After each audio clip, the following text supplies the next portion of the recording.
So I want to continue and in this attempt to elaborate a little bit what I mostly mean on this retreat when I talk about image, fantasy, mythos, give more, hopefully a fuller sense of the direction and the inclination, the attitude, the orientation involved in the use of that word, those words, and also what's included in the scope of the meaning of those words for the most part. So just to recap briefly, we said that an image, in the sense that we're using that word, doesn't have to be visual at all. It may be or may not be. It could come through any sense, inner, imaginal sense door, so to speak, or not so much tied to any sense at all, but still operating potently, powerfully, deeply in the psyche as a symbol, as an image with a lot of resonance. There may or may not be dialogue involved, and that can happen in different forms. The ways that we communicate or are communicated with, the ways that we interact with an image, the ways that we know an image are, there's a wide range of possibility there, and it may not be verbal. Other ways of interacting may be more appropriate. And we also said that what's, in the sense that we're using, what's absolutely characteristic of an image is the sense of soulfulness that comes with it, that it bears. With that, it's not so much about understanding, about taking it concretely, literally. It's more, we're talking more about, if you like, poetic images that are not reducible so much. They have a certain mystery and ambiguity to them, inexhaustibility to them. We also differentiate a little bit between so-called narrative images and what I'm calling iconic or poetic images, which are not so temporal.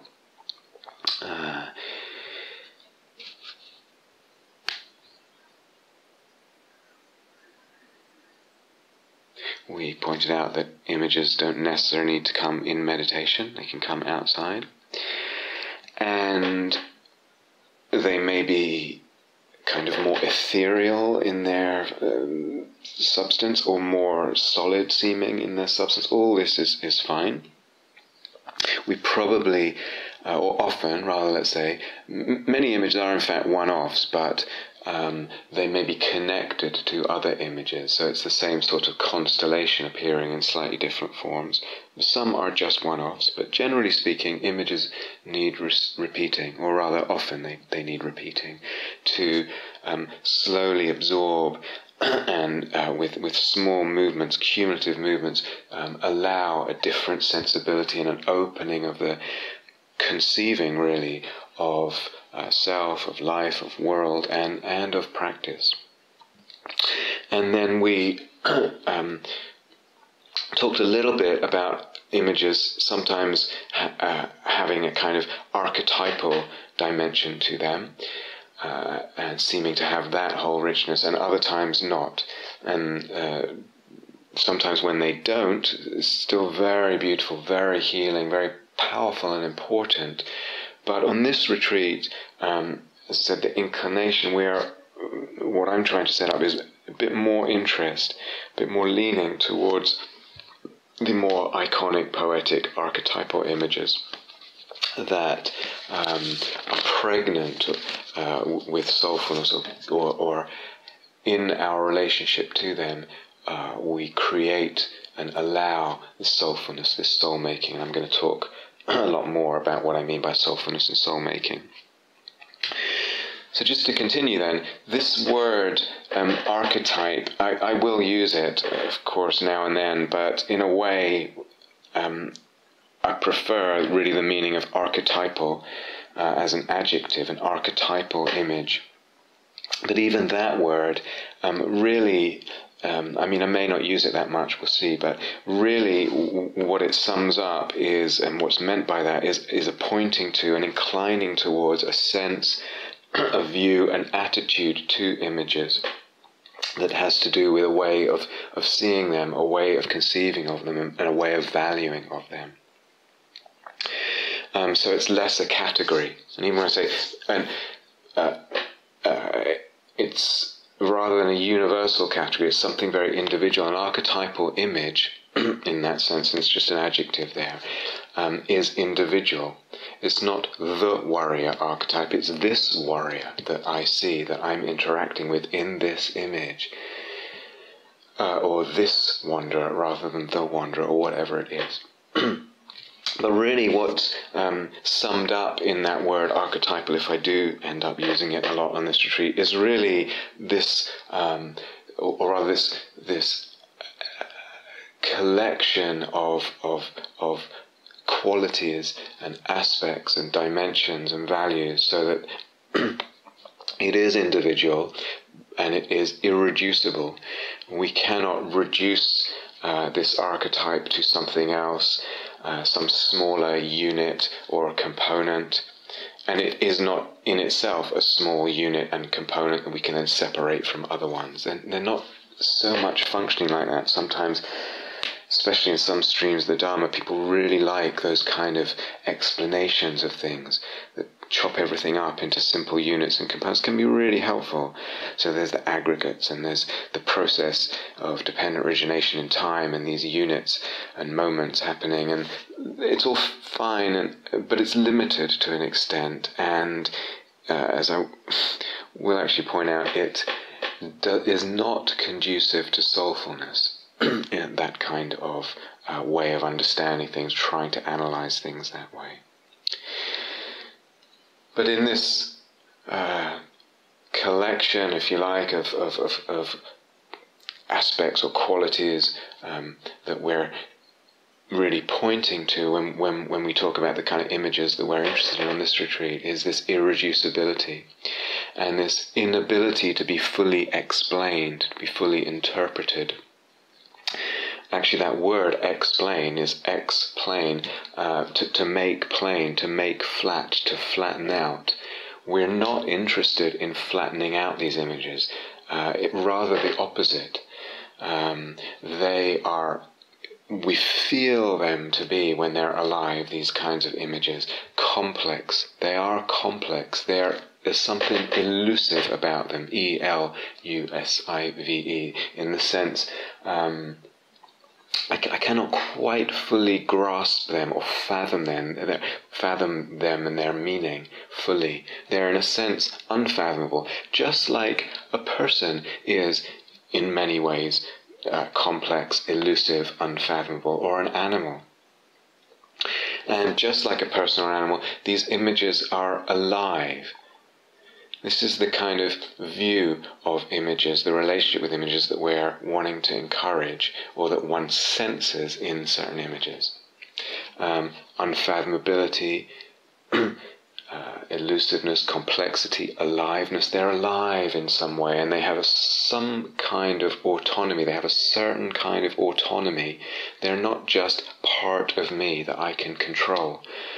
Not that simple. So they have some certain kind of autonomy, and they have, we could say, we sense that they're real in some way, but their kind of reality is not the same as the solidity of this chair or whatever. It's real in some kind of different way, but not unreal. So we're being a little more sophisticated and more nuanced in our whole conception of reality, and hopefully we'll come back to this more and more as we go through the retreat. But in some way we sense, or we entertain the idea, the vision, that these images that we're calling archetypal as a shorthand, they have some kind of reality. In some way they are real, and we sense that they are deeply important. And even if we can't quite put our finger on why or how exactly they're deeply important, they feel deeply important. So in a way we could say they involve, the image itself involves our entertaining a view about the image, and this is for some people a bit of a stretch, but it involves our entertaining a view, and included in that view is a view of the self and of the cosmos. In other words, wrapped up in this sense of the image is the entertaining of a conceptual view, which could be quite vague, it probably is quite vague, regarding the self and regarding the cosmos. And it's, if you like, a richer, more multidimensional view than the view of, say, modern scientific reductionism, for example, or what they call physicalism, which is a very flat, one-dimensional view. It's a view that just tries to really explain the movement and behavior of matter in space and time dependent on physicality, other matter in space and time and the way it interacts. It's kind of one-dimensional. Or maybe we add another dimension and view things, we tend to view things in the modern worldview or cosmological view as only personal or only social. So this image or my being, my life, is viewed in purely humanistic terms or purely social terms or purely as a result of the past or the result of matter. Such all this is quite what I'm calling flat, say one-dimensional. And rather than that, or rather including that, but opening up further with this sense of images, is what I want to call a vertical dimension. There is the sensing, or we could say the giving, both, the giving to the image a sense of a vertical dimension. I'm going to come back to this hopefully later on. So what do I mean, just for now, a little bit?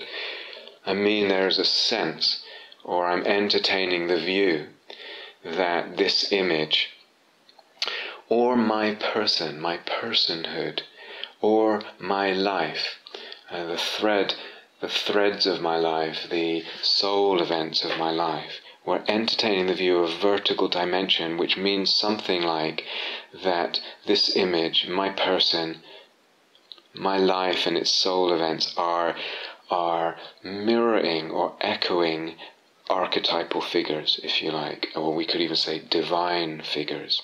They are in some way, let's say, rooted in archetypal figures or rooted in the divine, so that there's a kind of a vertical spectrum, and we can talk about different places on that vertical spectrum. The more archetypal or divine, the more so-called human and material. We'll elaborate on this later, but that can be a sense within or with an image. One has that sense of something shining through or having its origins or roots in something else, some other dimensionality, if you like.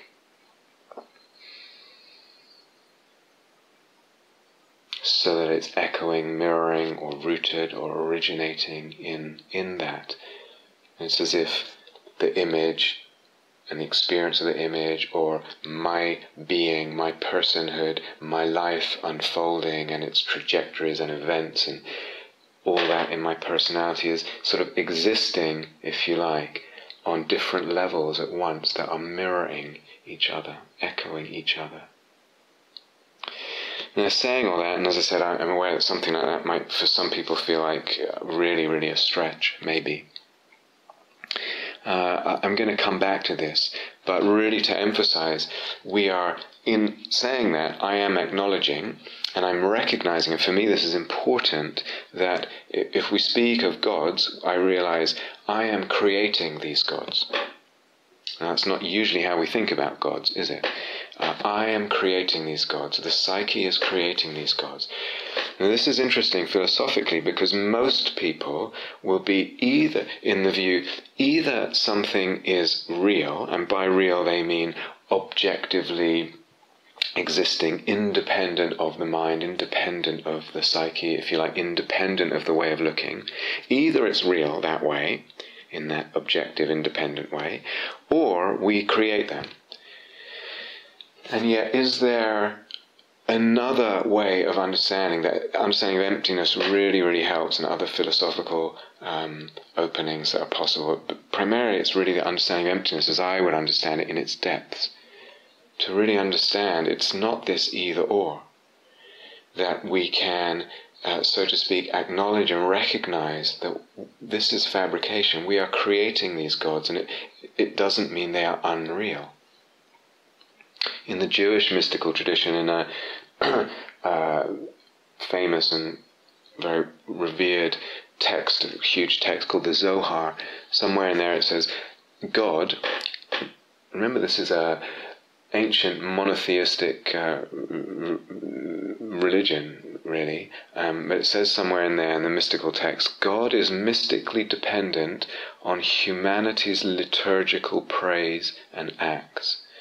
God is mystically dependent on humanity's liturgical praise and acts. So somehow humanity's praise, humanity's prayerfulness and reverence and devotion, and also the action of humanity somehow creates God. Now, very easily some people will hear that and reduce it to a metaphor. A bit like when some people talk about Brahma Viharas, which sometimes is translated as divine abodes. Oh, that's what God means, that we create it that way by being good. It only refers to a kind of, it's just another way of saying that's really, really good to be that way. So can I hear something like that? God is mystically dependent on humanity's liturgical praise and acts without reducing it to a metaphor and kind of disempowering it. There's a kind of razor's edge of view here between concretized belief and dismissal. If I share something, actually, some years ago, when I was thinking about, several people had asked me repeatedly, will you write a book about emptiness? And I kept saying no, and for some reason I began to somehow more seriously entertain the idea, but I knew it was going to be a huge amount of work, and I had also felt in some ways that I had put a lot of that out in talks, and I had moved on in terms of what I was researching and exploring and excited about and wanted to share and express. And a friend and I, was actually a Dharma teacher, and we were talking about this, and we had been talking about imaginal practice, and he said, in regard to the book and my unsureness, he said, well, do the gods want it? Do the gods want it?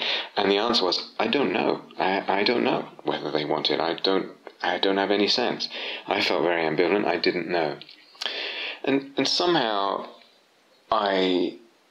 well, this could be a very long story, I'll cut it short. I began writing. I began working on it, and was absolutely right. It was very difficult in a lot of ways, very challenging, not just because of the size of the task, but because I had so much else on in terms of work. And also, as I said, because for me, in a way, I felt like there were other things that I wanted to share and explore and express and research. But in the writing of it, and then feeling the challenges, the different challenges involved, and deciding actually to relate to those challenges as practice, but not through emptiness practice, through imaginal practice. And so feeling into the whole process of writing and the challenges more imaginally, and taking that to the cushion and working with imaginal practice and meditation.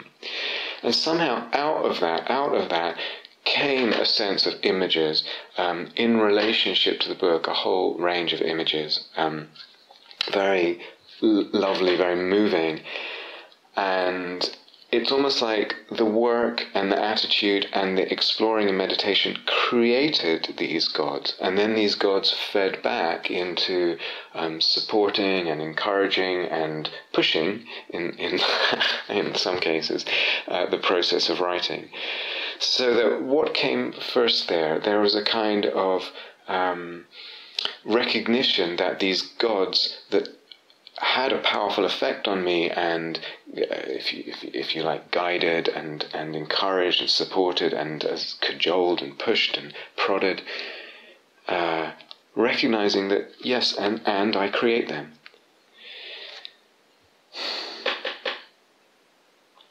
So this has a mirror, as I said, in some traditions, and one is the Jewish mystical tradition, and in another stream of that tradition called the Lurianic Kabbalah, after Isaac Luria, so I think 16th century mystic in Palestine, and he had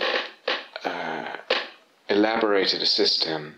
It's not entirely his, but they're metaphorically, in terms of cosmology and a creation, it's not really a temporal scheme at all, but that the original vessels that were created to embody and contain and radiate the aspects of God, of the divine, were created, but were actually not able to withstand the intensity of the influx of divine light.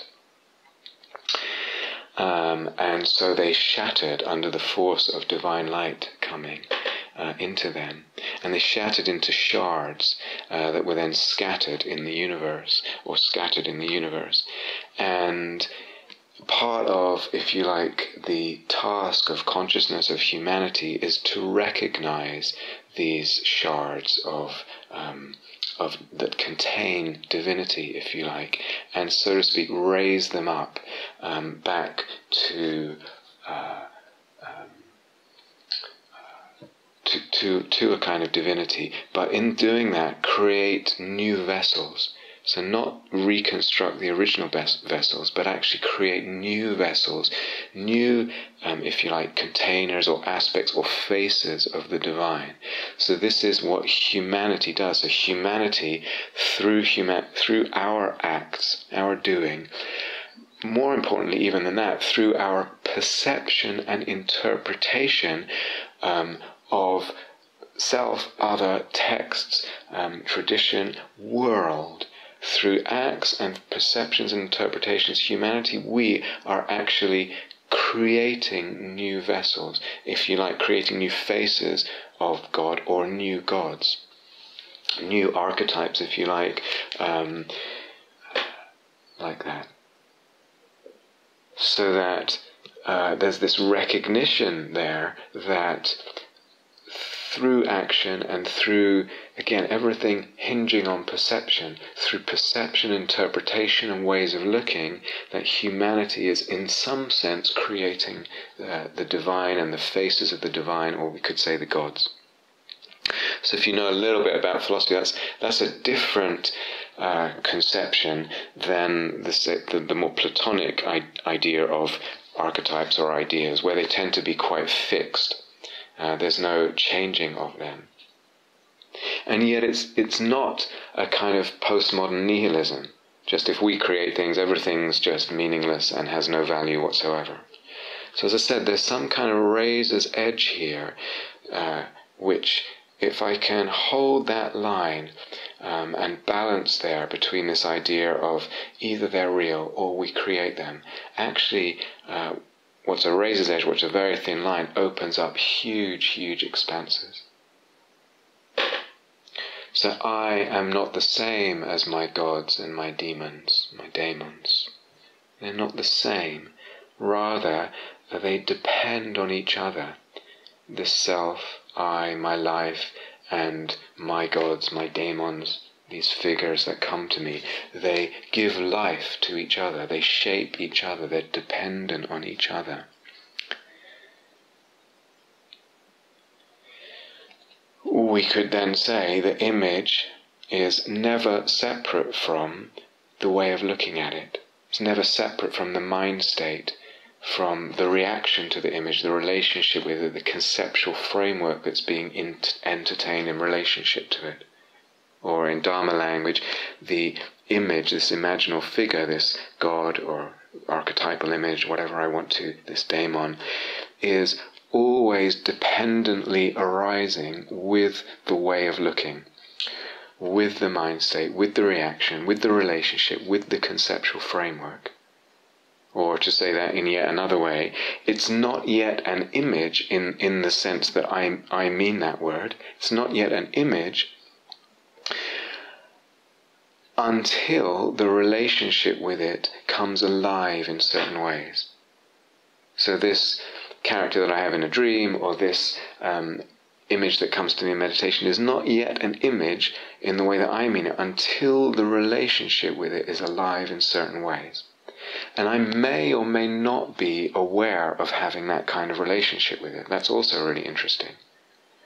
So for a lot of people moving in life and actually entertaining very, very vaguely certain ideas and relationships to something in life, a perception or a situation or their self or something, not quite aware of what the relationship with it is, what the conceptual framework really is, not aware that it's image. So again, another way of saying this is that we're playing with conceptual frameworks. And emphasis on the word playing, because this razor's edge is a very playful point of balance. It's not rigid and concretized. There's a lot of fluidity, flexibility, lightness, ease to enter in and out of different conceptual frameworks. I think I've said in several other talks in the past, our word idea, I-D-E-A, comes from the Greek word eidos, E-I-D-O-S, which implies idea, but also implies what we look at things through, the way we see. So we look at things through, we look at this image, or I look at this situation in my life, or I look at my journey through life, or I look at myself or the self of another through the conceptual framework, through the eidos.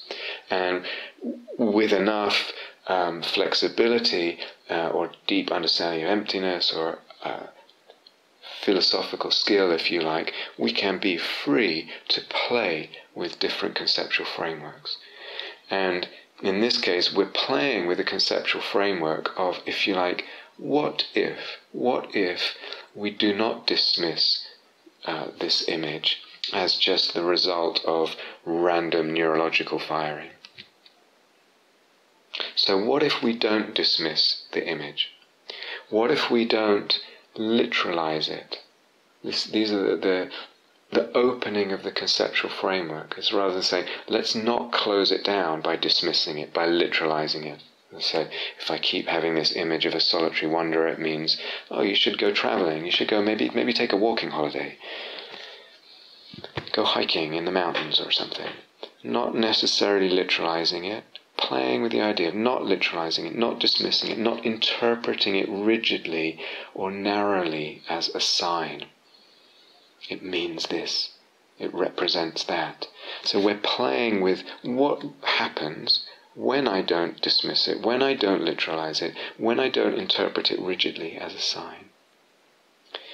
And then also playing with the idea, the conceptual framework, if you like, is what if I entertain the idea that the image is primary?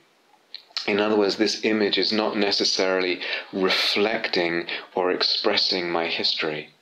Maybe I see a sad child, the image of a sad child, or a child alone, and I don't immediately assume, oh, it must be referring to my childhood in some aspect that I either already know or that I didn't realize that there was some sadness there or some loneliness there. So it might be, but what if I don't just jump into that in view, which would be the history is primary, the memory is primary, the material reality is primary, and the image is reflecting that, or reflecting this psychological wound or something. What if I play with the idea, turn that round, as we were talking yesterday evening, and say, play with the idea that the image is primary, and that it's archetypal in all the ways that I unfolded what's contained in that sort of shorthand word. That it's primary, that it's archetypal. I play with trusting these images, trusting them, trusting their intention and their nature, if you like. And part of that trusting is including in my conceptual framework a different or a more open idea in relationship to causality. and what's called telos. I'll explain what that means. So both when I'm viewing an image, but also and with more and more imaginal practice, also relates to how I'm viewing my life. So regarding images or regarding my life, myself, we can see very easily, everyone would agree, the past gives rise to the present. The past causes the present. That's one idea about causality, and very important. We have to see that. Of course, the present is dependent on the past. A Dharma practitioner needs to be on the journey of exploring dependent arising and fabrication, which I've talked about a lot in other places and written about and stuff. So not just that the past causes the present, but the present causes the present. This way of looking, this relationship, this reaction in the present shapes the present, fabricates the present. I absolutely need to understand that. Not just the past, but the present also creates the present. And then thirdly, there's this idea, as the Greek word telos, T-E-L-O-S, aim or goal or end, if you like, that in some strange way, the future, we could say, causes the present. That there's something that moves towards some let's use the word fulfillment, but some end, some goal, some fruition. So that the past causes the present, yes, of course, obvious. The present causes the present, really need to understand that. And we're entertaining the idea that in some way, images may have something to do, imaginal figures may have something to do with, or may contain within them some kind of telos. They're showing us something, or pulling us towards, or inviting us towards, goading us sometimes towards something of what we are growing towards, if you like, what we are moving towards, our trajectory. And in a way, they're a little bit, Corbett talks about the angel out ahead. James Hillman talks about grappling with the angels of one's destiny. And how in the psychotherapeutic or psychoanalytic process, we could say also just in terms of Dharma practice, certain amount of practice and certain amount of suffering and neurosis is dealt with, gone, seen through, learnt how to dissolve, etc. And then maybe there's a whole other level of this grappling with the angels of one's destiny. It's not something I necessarily just want to dissolve or get rid of or regard that's dukkha, so I'll neutralize it and come to some kind of more simple, equanimous place. So that's involved in our playing, in the conceptual framework that we're playing with, this idea or this at least admitting or sensing the possibility there's something telistic here, if that's the word, something of telos, something of where we are drawn and pulled to. And as I mentioned earlier, there's otherness, this sense or regard of an imaginal figure as somehow other. This otherness is a necessary facet of the image. So remember that what I described of the liquid being poured in to my head, and there's a sense I couldn't see who was doing it or sense who it was, but it was somehow other, and that was significant, what gave it power. So just as with emotions and our emotional life, and again this is something really important, and if you haven't seen this already in your practice or explored this, I would really recommend. We see with emotions how much the conception of emotions, emotional life, emotional goals or directions, how much that whole conceptual framework around emotions affects the unfolding of emotions and what even comes up emotionally. So just as that is the case with our emotional life, which we can explore and find out for ourselves whether that's true with emotions.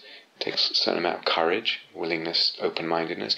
Just as the case with emotions, same is true with images. The conceptual framework will affect how much images come up, what presents itself as image, and how an image that arises unfolds.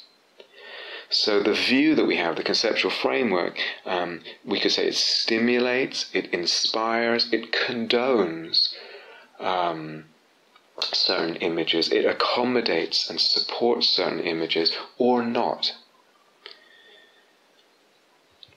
Always, always, always the conceptual framework is an immensely significant factor.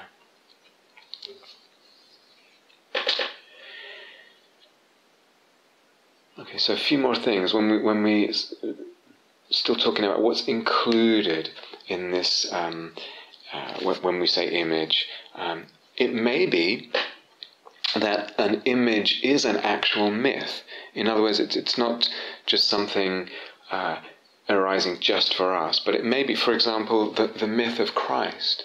And that whole, for me, I wasn't raised in that tradition, so there's a real depth and freshness and beauty for me, and moves me immensely.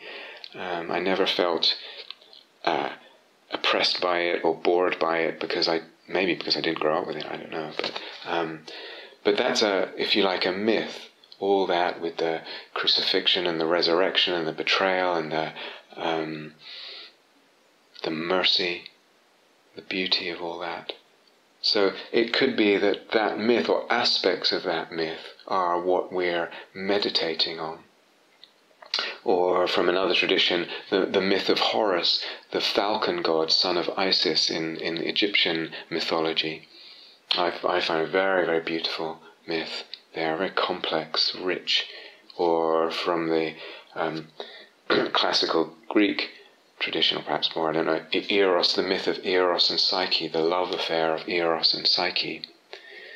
Or the myth of Persephone, who was raped by Hades, the god of the underworld, and dragged down to the underworld. And then her mother, Demeter, was tormentedly searching for her, searching, going through all kinds of suffering.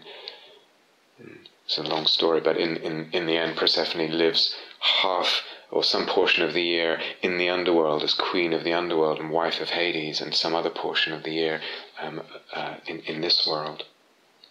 So really the point is, an image for us may be an actual myth. It may be something that we really feel when we hear that story and feel into it. We really feel a lot of resonance and depth, and it moves us, and it's alive for us.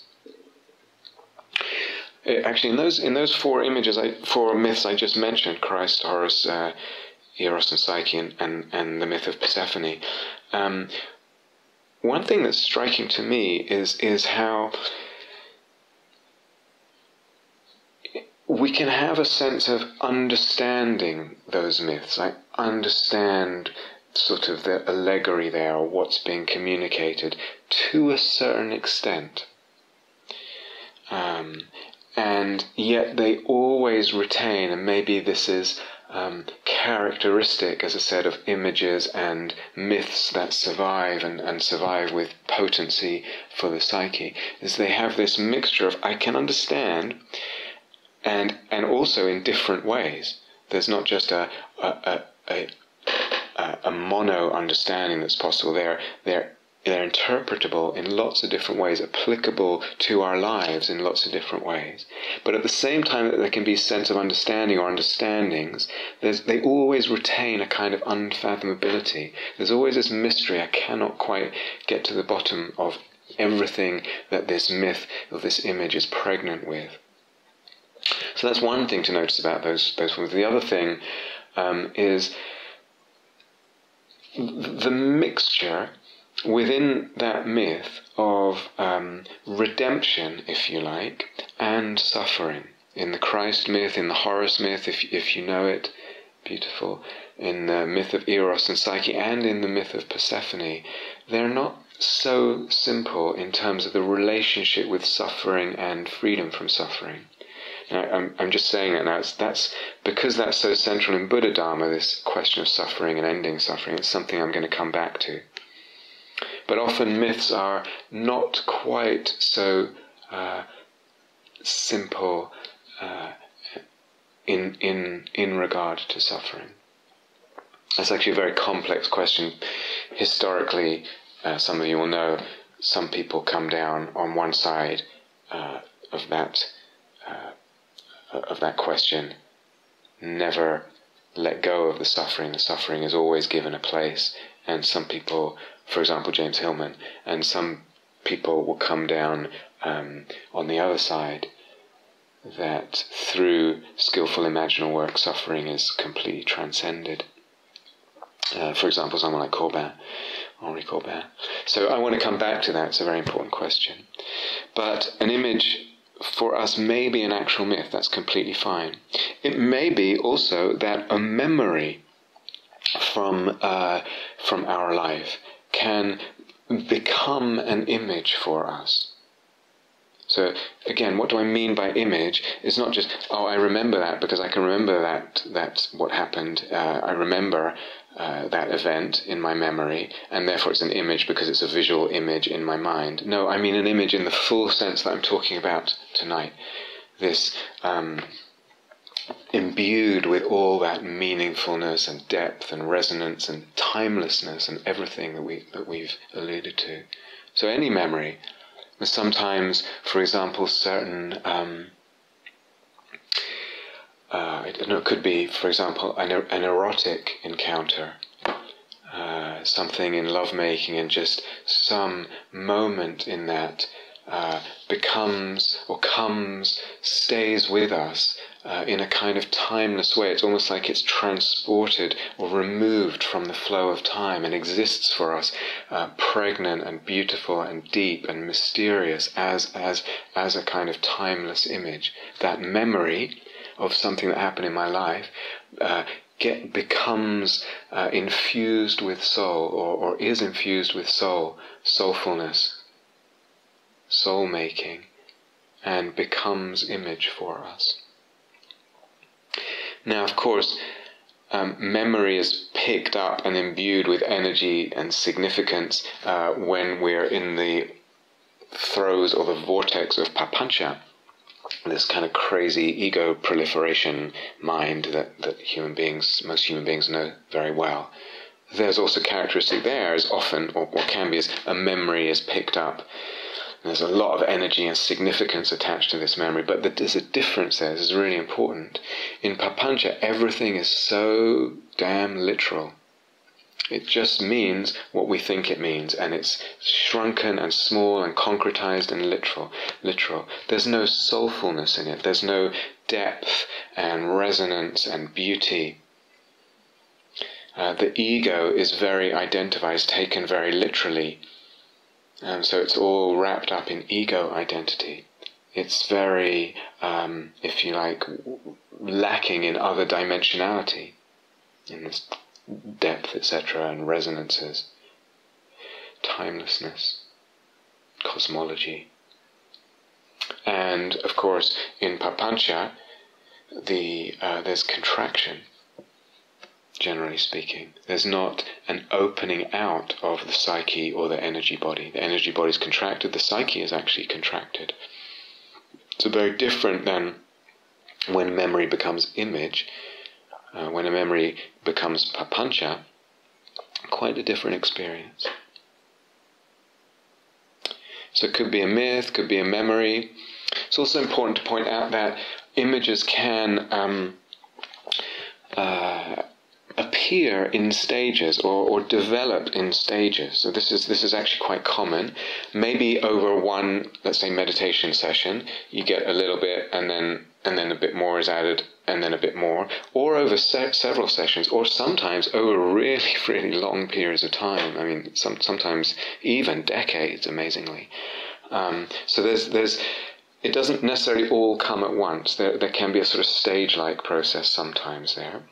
Images can also, so to speak, cross-pollinate. In other words, we might, for example,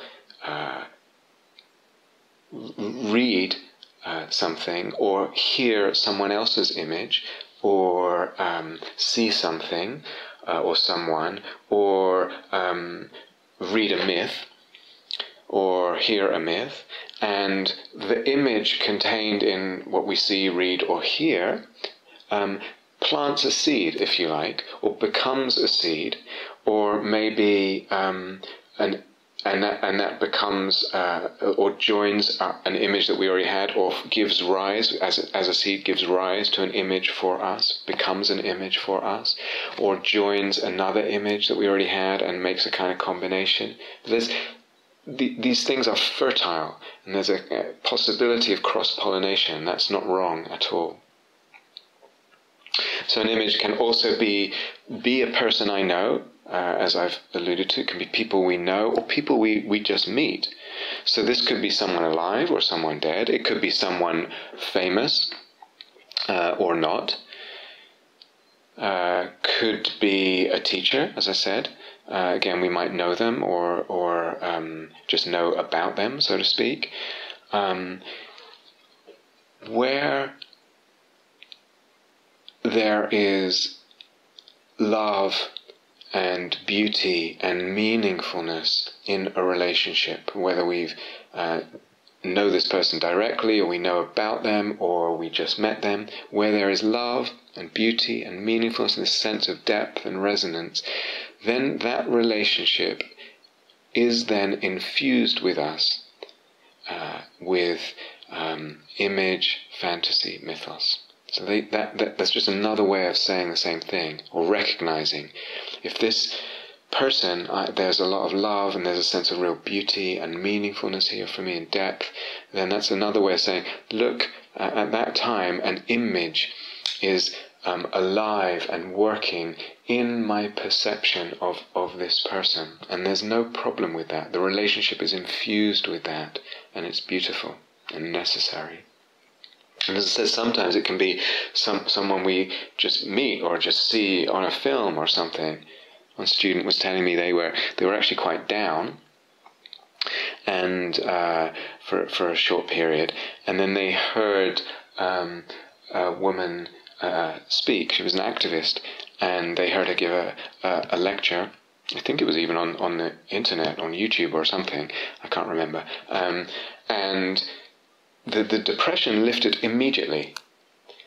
Why? Partly because this activist was talking, the woman was talking, and her presence and her delivery and something coming through, she was seen as image, and it triggered the soulfulness and the aliveness of the soulfulness. It triggered a fantasy in the person listening. And where there is aliveness and soulfulness like that, that kind of depression lifts.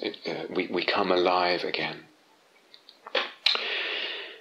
So again, from all of that, it kind of implies not to assume that images exist sort of somehow a priori, sort of locked up somewhere. It's as if the psyche is creative and opportunistic and will just take anything from our life, from our experience, and make it archetypal if it can, if it needs to. Right? As opposed to images being stored somewhere and then arising, there's a process that's imbuing perception also here.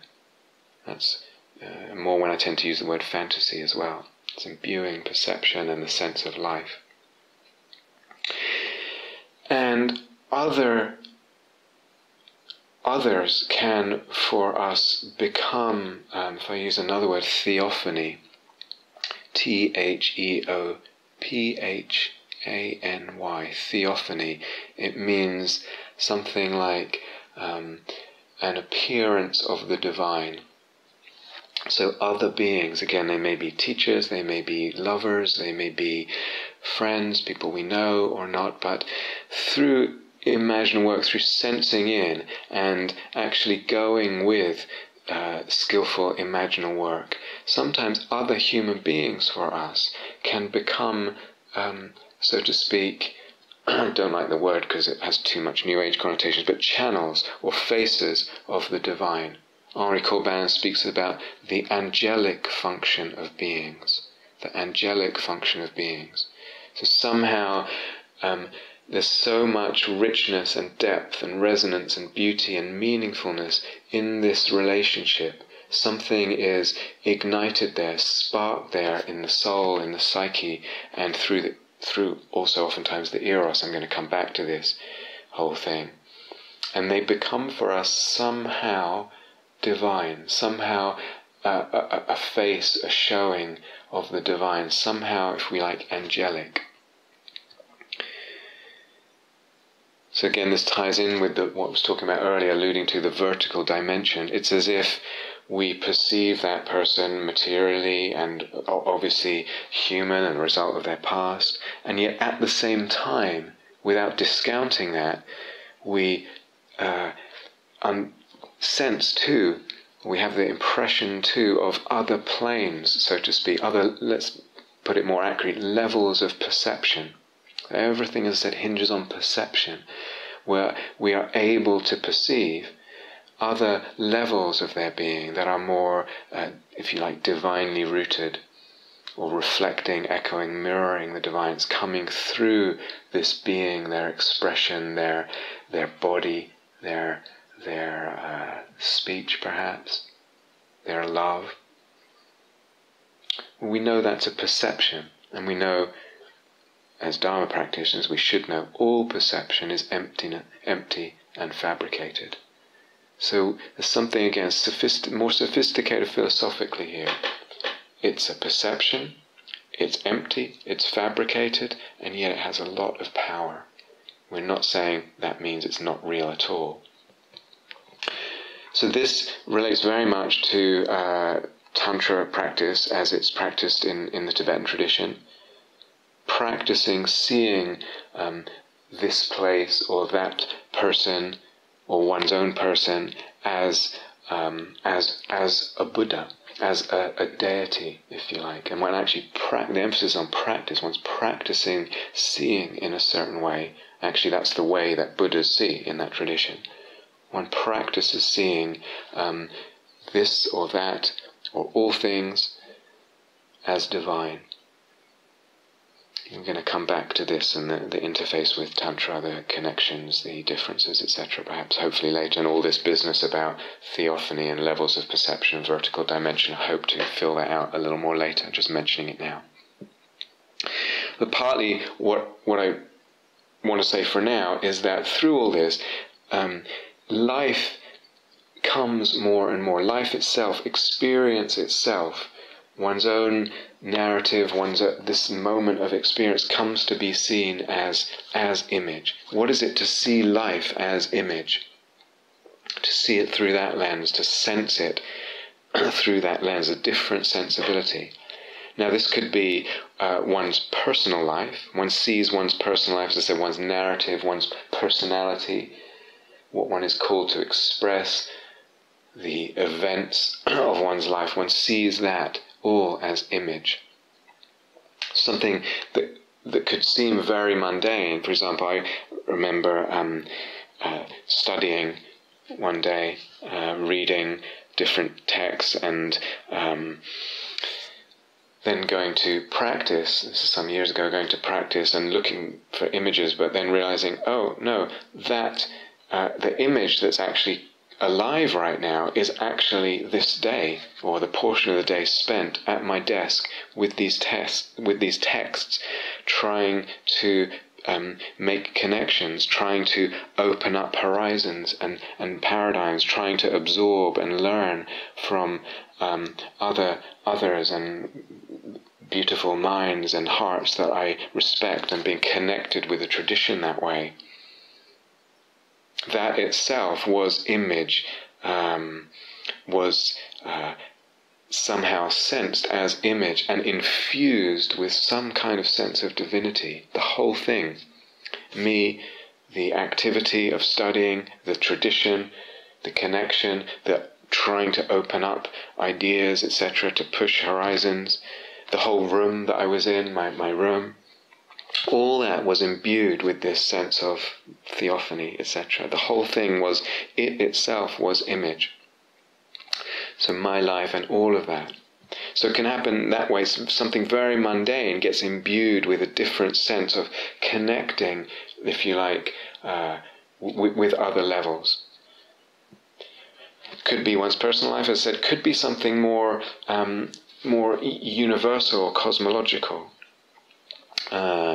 We'll talk more about this later on.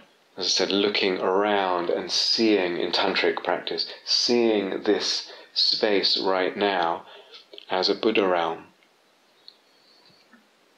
seeing it as a mandala, seeing it as a divine palace, feeling it, sensing it that way. It has another dimensionality to it.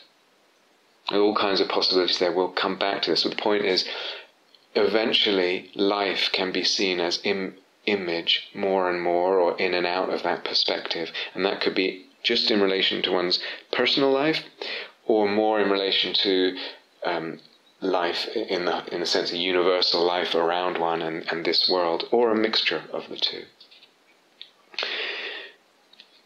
But again, in that second one, in the sense of what happens to my view and my sense of this world around me right now, this moment around me right now in this hall. It's not necessary that an image in that respect is coming as a visual object, but it's how this here is seen.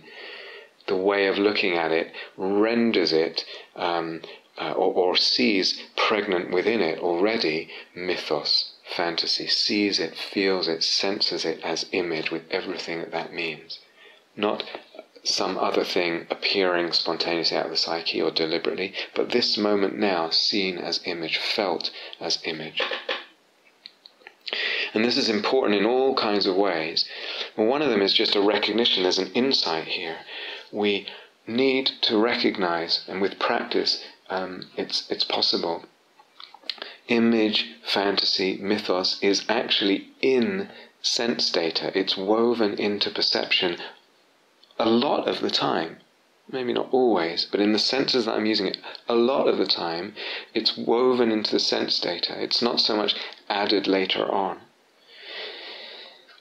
Now, when we talk about, I'm going to fill this out later on, I'll just mention it now, in another talk I'll fill it out, but I just put it there as a seed. When we talk about mindfulness, but especially we talk about things like bare attention, just feeling the breeze on the cheek, just the raisin taste in the mouth, etc. The intention there for that kind of practice of bare attention, of sort of what's often communicated as simple mindfulness, the intention there is a sort of shaving off down to something that's supposedly bare, but there's a shaving off of these other levels of image, fantasy, mythos. So there is, in that kind of stance of practice, there is shaving off is a good way of putting it, of the imaginal levels, the fantasy, the mythos that can imbue sense data. So the idea is, can I be with just the sense data itself in its bare form? So that's very, very valid practice to a certain extent. But it's a different gear than what often happens in life, especially when there's love, or when we're, as I said, have a sense of meaningfulness, of depth, of beauty, or certain kinds of soul beauty, let's say. It's a different gear to be in bare attention. And then other practices, like, for example, the range of emptiness practices, or when there's samadhi is deepening, or other Dharma practices, we could say they fabricate even less than so-called bare attention, than mindfulness practice. So that's a different gear as well. It's like, not only is it not fabricating this soulful aspect of image, fantasy, mythos, it's not even fabricating other aspects of experience. So it's fabricating even less those practices, emptiness practice, samadhi practice, metta practice, as they get going and deepen, they fabricate even less than so-called bare attention practices. And there's a whole spectrum of less and less fabrication there. But if we're not practicing bare attention, if we're not in practicing emptiness and samadhi, or any times we're not practicing bare attention or emptiness or samadhi, or etc., there will tend to be something wrapped up in our perceiving. And a lot of that time it is what I'm calling image, fantasy, mythos. So there's something about recognizing that constitutes a really important insight. And I recognize it, this is something I need to acknowledge and understand and feel into and see its effects. I recognize it, that's an insight, and then I can also empower it at times. And empower that kind of imbuing or involvement or relationship with perception, so that there is this soul-making, this soulfulness, and I'm going to fill out what that means. For the sake of soulfulness, for the sake of soul-making, we can actually empower that understanding and that involvement with perception. And empowering things in that way, or allowing that to have its power, that partly hinges on our playing with and entertaining views and conceptual frameworks, on lightly entertaining views and conceptual frameworks regarding images and what we perceive, as I tried to explain a little bit. So again, this willingness to play and entertain certain conceptual frameworks, views, stretch things, open them out, don't just immediately dismiss, etc., as I explained, that gives power to something which enables the soulfulness to go deeper and the soul-making to happen in a very beautiful and fertile way. And it hinges partly on this playing with the conceptual frameworks. So really important.